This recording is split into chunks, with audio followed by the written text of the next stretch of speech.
କେନ୍ଦୁଝର ଧରଣୀଧର ସ୍ୱୟଂଶାସିତ ମହାବିଦ୍ୟାଳୟର ଏନ୍ସିସି ପକ୍ଷରୁ କାର୍ଗିଲ ବିଜୟ ଦିବସ ପାଳିତ ହୋଇଯାଇଛି।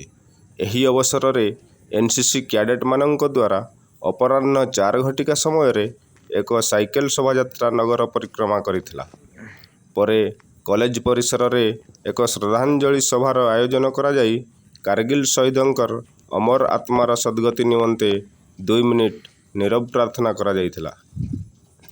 ଏଥିରେ ମୁଖ୍ୟ ଅତିଥିଙ୍କ ସମେତ ବିଭିନ୍ନ ବକ୍ତା କାର୍ଗିଲ ଶହୀଦ ତଥା ବୀର ଯବାନଙ୍କର ବିଜୟ ଗାଥା ସମ୍ପର୍କରେ ଆଲୋକପାତ କରିଥିଲେ।